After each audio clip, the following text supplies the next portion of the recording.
Pessoal, bom dia, a paz do Senhor, uma quinta-feira de bênçãos para todos nós, que o Senhor venha falar conosco uma vez mais através da sua palavra. Quando nós entendemos as coisas de Deus da forma humana, nós erramos muito, nós passamos a ter atitudes que, segundo a nossa razão, pode parecer que vai agradar ao Senhor, mas não é necessariamente assim. Deus ele não se agrada da forma com que o homem se agrada. Para Deus, algumas coisas que parecem ser tão simples são melhores do que outras, né, tão mais, digamos, agradável humanamente falando. Eu sempre dizia isso, conversava isso com os amigos, né? E o Senhor ele é mais ou menos assim. Se Deus mandasse você colocar um revestimento no chão, né, um piso, e Deus falasse assim para você: eu quero que você coloque ardósia. Ardósia não é tão bonito, nem tão caro. É uma coisa que tem lá a sua beleza, né? Tem a sua praticidade para limpar e tudo mais. Mas é algo que não é dos mais luxuosos, não é o melhor, né? Dos pisos que você pode colocar no chão. Mas tem gente que preferiria, se Deus dissesse isso, colocar um porcelanato, né? E eu já vi gente errar por querer dar a Deus o melhor, que não necessariamente era o que Deus queria. E a gente não entende isso. A nossa mente humana ela não entende dessa forma. Ela trabalha, às vezes, a figura do Senhor como se Deus fosse um homem. E não é. Ele não se agrada como uma outra pessoa se agradaria, né? Então, assim, é o melhor para Deus aquilo que é a vontade dele. Então, se ele mandou colocar a ardósia no chão, estou dando um exemplo bem, né? Ainda que o porcelanato seja melhor que a ardósia, mais bonito, mais caro, essa coisa toda, isso não é o melhor para Deus. O melhor é obedecer. Então, estou dando um exemplo aqui por alto, mas a gente vê biblicamente exemplos bem claros da obediência, como a obediência é mais importante. O grande problema do rei Saul, o primeiro rei de Israel, foi a desobediência. Ele fazia as coisas que, segundo a mente dele, segundo aquilo que ele achava, era até o melhor para se fazer. E se você for pensar, realmente há uma lógica. O que não havia era revelação. Revelação é quando nós alcançamos os desígnios de Deus. A lógica é quando nós alcançamos os desígnios humanos, né? A lógica humana. A revelação é isso, quando você entende aquilo que é o desígnio, o projeto do Senhor. Saul, ele tentava sempre agradar a Deus da forma dele. A forma de Saul agradar o Senhor era aquilo que Saul achava que era o melhor a ser feito. E isso ia desagradando o coração de Deus de uma forma absurda. Chega um momento que o Senhor vira para ele, através do profeta Samuel, e diz: olha, o Senhor não tem mais prazer em sacrifício do que em obedecer. É melhor obedecer do que sacrificar. E de uma forma muito dura, ele entende isso, pois o reino dele foi rejeitado. E aí eu acho bonito quando o Senhor ele fala sobre Davi. Ele diz, através do profeta Samuel para Saul: eu achei um segundo o meu coração. Deus ele procurou e achou um que era segundo o coração dele.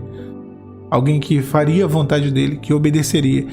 Não seria alguém perfeito, porque Davi tinha muitas falhas e a Bíblia não esconde as falhas de Davi, mas seria alguém que obedeceria a vontade de Deus e buscaria agradar o coração de Deus. Por isso que é segundo o coração de Deus. Então, qual é o ponto da mensagem aqui nessa manhã?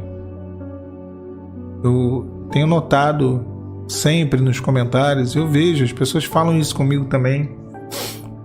Há uma dúvida muito grande sobre buscar a Deus.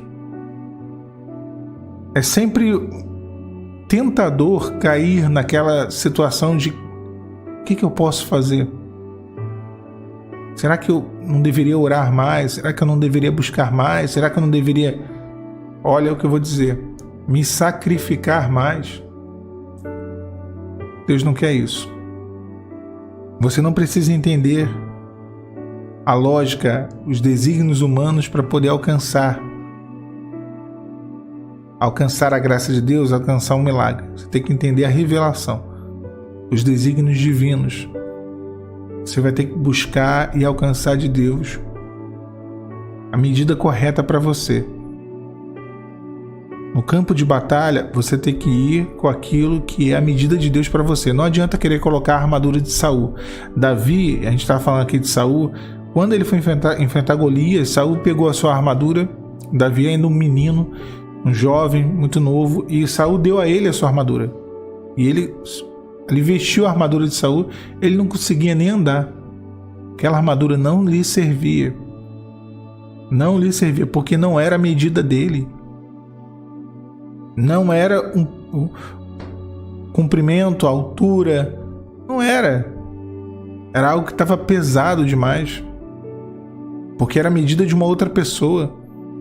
E eu sempre digo, nem para Saul aquela armadura serviria.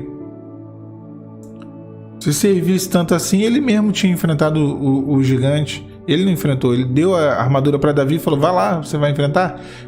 Então vai lá, enfrenta lá, toma minha armadura. Quando Davi tirou aquela armadura, ele pegou as medidas de Deus para ele. Ainda que não tenha sido uma armadura, mas foi da forma que ele já tinha vencido batalhas. Que ele já tinha vencido aqueles animais, o leão e o urso. Então, esquece essa medida. Um outro exemplo. O rei Jeroboão, ele vai até Damasco e ele copia o altar de Damasco. Ele foge daquilo que eram as medidas de Deus para ele. Para o culto, na verdade, o culto ao Senhor. Nós vemos na lei mosaica, havia o altar de bronze. O altar de bronze tinha medidas, altura, comprimento, profundidade, como que tinha que ser feito, o material que tinha que ser feito, onde deveria ser posicionado dentro do templo. Jeroboão ignora isso tudo. Ele acha bonito o altar de Damasco, que era um altar totalmente pagão.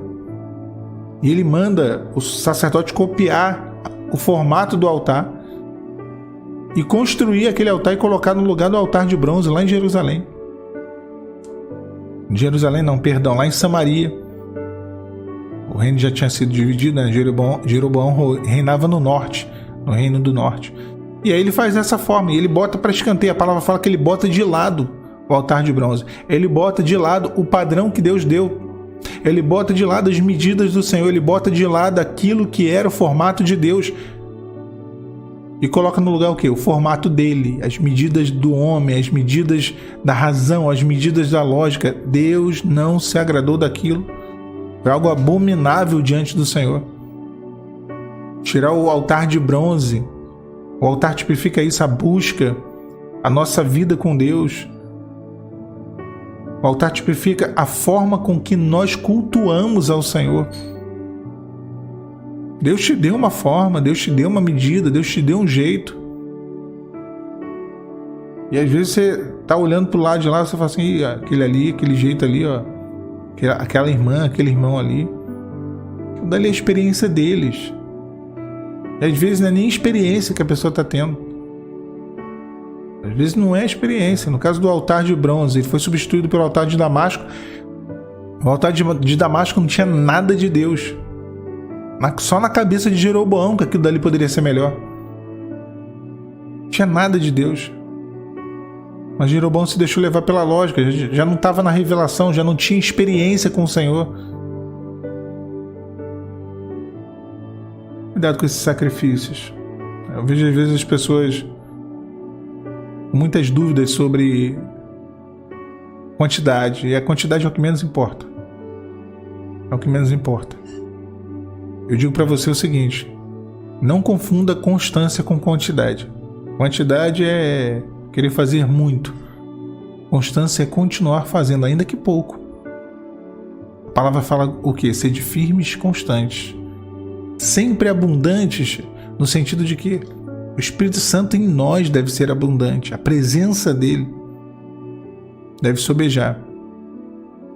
A ação do Senhor, a graça tem que ser abundante, a alegria tem que ser abundante, a paciência tem que ser abundante, a fé tem que ser abundante. Então seja firmes, constantes, sempre abundantes. A razão não pode ser abundante. A lógica não pode ser abundante. Sacrifícios, não, nada disso. Nada disso. Então a constância. Às vezes, você pode pensar que o que você está fazendo é pouco. E possa ser até que pareça mesmo pouco. Né? Parece pouco. Parece que não tem efeito. Davi derrubou um gigante com uma pedrinha. Parece que não tem efeito. Maná caía do céu e eles olhavam e falavam assim: o que é isso? Isso aí que vai nos alimentar? E era o suficiente. As soluções divinas são suficientes. Vai lá e lava-te 7 vezes. Quer edificação? Quero. Ficção. Nós que queremos às vezes ver efeitos especiais e tudo mais. Olha, possa ser que pareça pouco o que você está fazendo. Mas dê constância a isso. Continue. Dia após dia. Continue. Faça. Siga. Prossiga. A oração do justo pode muito em seus efeitos. Aquilo que você está fazendo está promovendo mudanças significativas no mundo espiritual. As pequenas atitudes, dentro das suas pequenas condições, produz muito quando nós entregamos, colocamos diante do Senhor. Às vezes nós temos abundância, sim, mas tem vezes, tem momentos que nós só temos 5 pães e 2 peixinhos. Dá para Jesus. Coloca nas mãos dele e ele vai multiplicar. Que Deus te abençoe, meu irmão, minha irmã, nesse dia, nessa quinta-feira. A paz de Cristo.